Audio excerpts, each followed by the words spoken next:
అపూర్వ శరత్చంద్రని రెచ్చగొట్టి గగన్ దగ్గరికి పంపిస్తూ ఉండడంతో కృష్ణప్రసాద్ ఎంత ఆపడానికి ప్రయత్నించినా కూడా శరత్చంద్ర అస్సలు వినడు. అసలు నిజానికి అక్కడ ఏం జరగలేదు అని కృష్ణప్రసాద్ అంటూ ఉంటే ఇకప్పుడు ప్రస్తుతం ఏం జరగలేదు కృష్ణప్రసాద్, కానీ ఏదో ఒకరోజు అది నిజం చేయొచ్చు కదా, వెళ్ళనివ్వు అని చెప్పి నువ్వు వెళ్ళు బావా అంటూ శరత్చంద్రని పంపిస్తుంది. ఇక శరత్చంద్ర గగన్ దగ్గరికి వెళ్తూ ఉండడంతో అప్పుడు అపూర్వ కృష్ణప్రసాద్ దగ్గరికి వచ్చి, ఇక దిగులు లేదులే కృష్ణప్రసాద్, నీ కొడుకు లెక్కలన్నీ కూడా బావ సరిచేస్తాడు అని చెప్పి అంటూ ఉంటుంది. ఇక కృష్ణప్రసాద్ ఏమీ చేయలేక తన చేతిలో ఉన్న కోట్ని విసిరి కొడతాడు. ఇక ఇంట్లో అందరూ కూడా బాధపడిపోతూ ఉంటారు. అప్పుడు కృష్ణప్రసాద్ దగ్గరికి చెర్రి వచ్చి ఏమైంది నాన్న అని చెప్పి అడుగుతూ ఉంటే, ఒరే నువ్వు ఇలా రారా అంటూ చెర్రిని పక్కకు తీసుకువెళ్ళి, అన్నయ్య ప్రమాదంలో ఉన్నాడు, అర్జెంటుగా అన్నయ్యకి ఫోన్ చేసి ఇంట్లో నుండి ఎక్కడికైనా వెళ్ళిపోమని చెప్పు, మావయ్య పిండం పెట్టిన విషయం తెలిసి అన్నయ్య దగ్గరికి వెళ్తున్నాడు అని చెప్పి ఇక అలా చెర్రీకి కృష్ణప్రసాద్ చెప్పడంతో చెర్రీ గగన్కి ఫోన్ చేస్తాడు. అన్నయ్య ఎక్కడున్నావు అన్నయ్య అని చెప్పి గగన్ని అడుగుతూ ఉంటే, ఇంట్లోనే ఉన్నానురా ఎందుకు అని చెప్పి గగన్ అడుగుతూ ఉంటాడు. అప్పుడు చెర్రీ, అన్నయ్య నువ్వు అర్జెంటుగా ఇంట్లో మాత్రం ఉండకు, ఎక్కడికి వెళ్తావో వెళ్ళు, మావయ్యకి నువ్వు నాన్నకు పిండం పెట్టిన విషయం తెలిసి నీ దగ్గరికే వస్తున్నాడు, మీరిద్దరూ కనుక ఒకరికొకరు ఎదురు పడితే చాలా పెద్ద గొడవ అయిపోతుంది అని చెప్పి చెర్రీ అంటూ ఉంటే, వస్తే రానివ్వరా, అందుకని నేను నా ఇంట్లో నుండి ఎందుకు వెళ్ళిపోవాలని చెప్పి గగన్ అంటూ ఉంటాడు. అది కాదన్నయ్య ఒక్కసారి నా మాట విను అని చెర్రీ అంటూ ఉంటే అప్పుడు గగన్, ఈ ఒక్కసారికి నువ్వే నా మాట విను, నేను ఆ ఇంటి వైపు రావడం లేదంటే అది భయం అని అనుకుంటున్నారు, అందుకే భయపెట్టి తరిమేయాలని చూస్తున్నారు, ఈరోజు నేనంటే ఏంటో చూపిస్తాను అని చెప్పి గగన్ అంటూ ఉంటే, అసలే శరత్ మావయ్యకి చాలా ఇన్ఫ్లుయెన్స్ ఉందన్నయ్య, ప్లీజ్ అన్నయ్య ఈ ఒక్కసారికి నువ్వు మొహం చాటేస్తే నువ్వు ఇంట్లో లేవని వెళ్ళిపోతాడు అని చెప్పి చెర్రీ అంటూ ఉంటాడు. గుండెలో ధైర్యం లేని వాడికి ఇవన్నీ కావాలి, కానీ నాలాంటి వాడికి కాదు, రానివ్వరా నేనంటే ఏంటో చూపిస్తాను అని చెప్పి గగన్ ఫోన్ పెట్టేస్తాడు. ఇక గగన్ ఎంత చెప్పినా వినకపోవడంతో చెర్రీతో ఒకసారి మీ పెద్దమ్మకు ఫోన్ చేసి చెప్పురా అని కృష్ణప్రసాద్ అంటూ ఉంటాడు. దాంతో చెర్రీ శారదకి ఫోన్ చేసి, పెద్దమ్మ అన్నయ్య నాన్నకు పిండం పెట్టిన విషయం శరత్చంద్ర మావయ్యకి తెలిసింది, అందుకే ఇంటికి బయలుదేరి వస్తున్నాడు, అన్నయ్యని ఎక్కడికైనా పంపించేసే అని చెప్పి ఇక అలా చెర్రీ శారదకు చెప్పడంతో శారద కంగారుగా ఒరే గగన్ అని చెప్పి గగన్ దగ్గరికి వస్తుంది. ఏంటమ్మా చెర్రీ ఫోన్ చేశాడా, ఆ శరత్చంద్ర వస్తున్నాడని చెప్పాడా, వస్తే రానివ్వమ్మా, ఒకసారి ఆల్రెడీ వచ్చిన వాళ్లకు మర్యాద చేసి పంపించావు కాబట్టి కదా ఇంకొకరికి ఈ ఇంటికి ధైర్యంగా వచ్చే అవకాశం కల్పించాము, అందుకే ఈరోజు ఇంకోసారి ఈ ఇంటి వైపు ఎవరు కూడా కన్నెత్తకుండా చేస్తాను అని చెప్పి గగన్ అంటూ ఉంటాడు. ఒరే గగన్, ఆయన డబ్బులో పలుకుబడిలో వయసులో చాలా పెద్ద మనిషి, ఎందుకురా అలాంటి వాళ్ళకు ఎదురెళ్ళడం, అది మూర్ఖత్వం అవుతుంది అని చెప్పి శారద అంటూ ఉంటే అప్పుడు గగన్, నీ విషయంలో నేను మూర్ఖుడినే అమ్మా, ఎదురెళ్ళడం 6 ఏళ్ల వయసులోనే పోయిన నా తండ్రి నాకు నేర్పించాడు, అప్పుడు ఆ మనిషికి నేను ఎదురెళ్ళాను, తర్వాత జీవితానికి ఎదురు నిలబడ్డాను, ఆకలికి జీవితంలో ఎదురైన ఎన్నో అనుభవాలకు ఎదురు నిలబడుతూనే వచ్చాను, ఇప్పుడు కొత్తగా ఎదురు నిలబడేది ఏమీ లేదు అని చెప్పి ఇక అలా గగన్ మాట్లాడుతూ ఉంటాడు.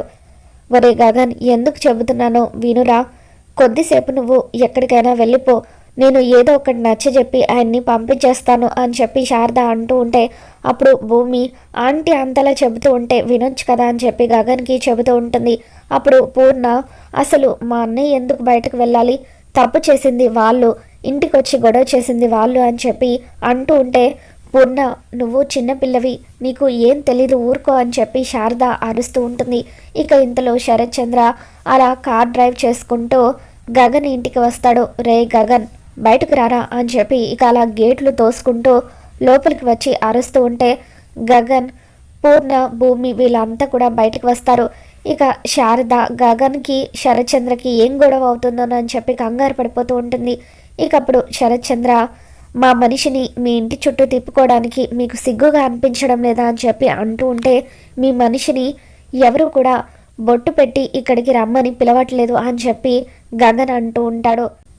నా చెల్లెలి భర్తకి నువ్వు పిండం పెడతావా, నీకు ఎంత ధైర్యం అని చెప్పి శరత్ చంద్ర అంటూ ఉంటే, అతను మీ చెల్లెలి భర్తగానే ఉండుంటే నేను పిండం పెట్టకపోయేవాడిని, కానీ అతను ప్రతిసారి కూడా మా ఇంటికి వస్తూనే ఉన్నాడు అని చెప్పి గగన్ అంటూ ఉంటే, అతను రావడానికి మీరు దారులు వేసి మీ చుట్టూ కావాలని తిప్పుకుంటూ ఇప్పుడేమో అతనే వస్తున్నాడని అంటున్నారా అని చెప్పి శరత్ చంద్ర అంటూ ఉంటాడు. అతన్ని మా ఇంటి చుట్టూ తిప్పుకోవాల్సిన అవసరం మాకు లేదు. అసలు నిజానికి ఈ పని నేను ఎప్పుడో చేసి ఉండాల్సింది. అందుకే ఇప్పుడు నలుగురికి ఆయన చనిపోయాడన్న విషయం తెలియజేయడానికి నేను ఇలా పిండం పెట్టానని గగన్ అంటూ ఉంటాడు. ఓహో, మీ దృష్టిలో అతను చనిపోయాడా? మరి అలా అనుకుంటే మీ అమ్మ నుదుటున ఇంకా బొట్టుందెందుకు? అతను కట్టిన తాళి మెడలో ఉందెందుకు? ముందు అవన్నీ తీసేసి మీ అమ్మను విధవరాలిగా ఇంట్లో కూర్చోబెట్టు అని చెప్పి శరత్ చంద్ర అంటూ ఉంటాడు. నేను బతికుండగా నా చెల్లెల్ని విధవరాలుగా చూడలేను. నువ్వు చేసిన పని వల్ల నా చెల్లెలి భర్తకు ఏదైనా జరగకూడదు, జరిగితే నేను చూస్తూ ఊరుకోను అని చెప్పి శరత్ చంద్ర గగన్కి వార్నింగ్ ఇస్తూ ఉంటాడు. కావాలని మా మనిషిని మీ ఇంటి చుట్టూ తిప్పుకుంటుంది మీ అమ్మ అని చెప్పి శరత్ చంద్ర అంటూ ఉంటే, అంత అవసరం మాకు లేదు అని చెప్పి అతనే మా ఇంటికి వస్తున్నాడని గగన్ అంటూ ఉంటాడు.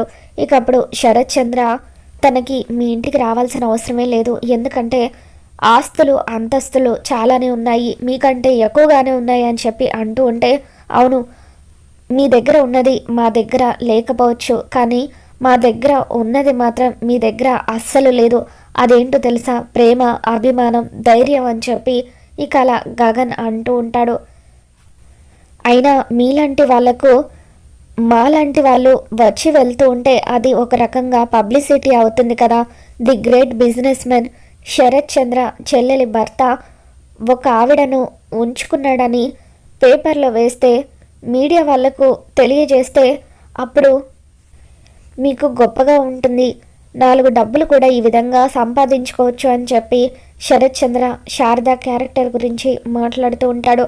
ఇక అలా శారద క్యారెక్టర్ గురించి నీచంగా మాట్లాడుతూ, మీ అమ్మ నా చెల్లెలి భర్త ఉంపుడు గత్త అని నలుగురు అనుకోవడమే కదా మీకు కావాల్సిందని చెప్పి అంటూ ఉంటే, ఇక అప్పుడు అతను లేడనుకున్న తర్వాత ఇంకా మీ అమ్మ మెడలో అతను కట్టిన తాళెందుకు, నువ్వు ఆ పని చేయలేవు కదా, నేనైనా చేస్తానంటూ శరత్ చంద్ర బొట్టు తుడపబోతూ ఉంటే, అప్పుడు గగన్ శరత్ చంద్ర చెయ్యి పట్టుకొని శరత్ చెంప పగలగొడతాడు. దాంతో శరత్ కింద పడిపోతాడు.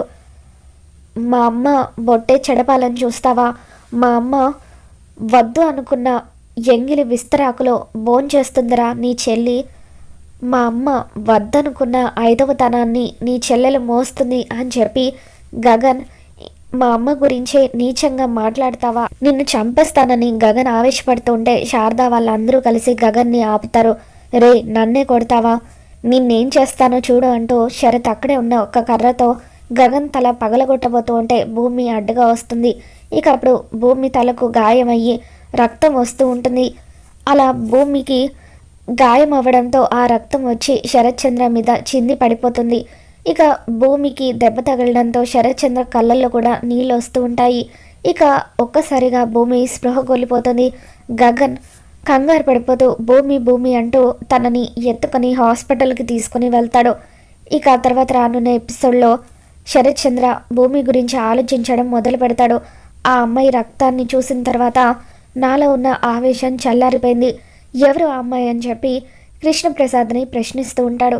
మరి రానున్న ఎపిసోడ్లో ఏం జరగబోతుందో మళ్ళీ మన ఛానల్లో తెలుసుకుందాం. మీకు కనుక ఈ వీడియో నచ్చినట్లయితే తప్పకుండా లైక్ చేయండి.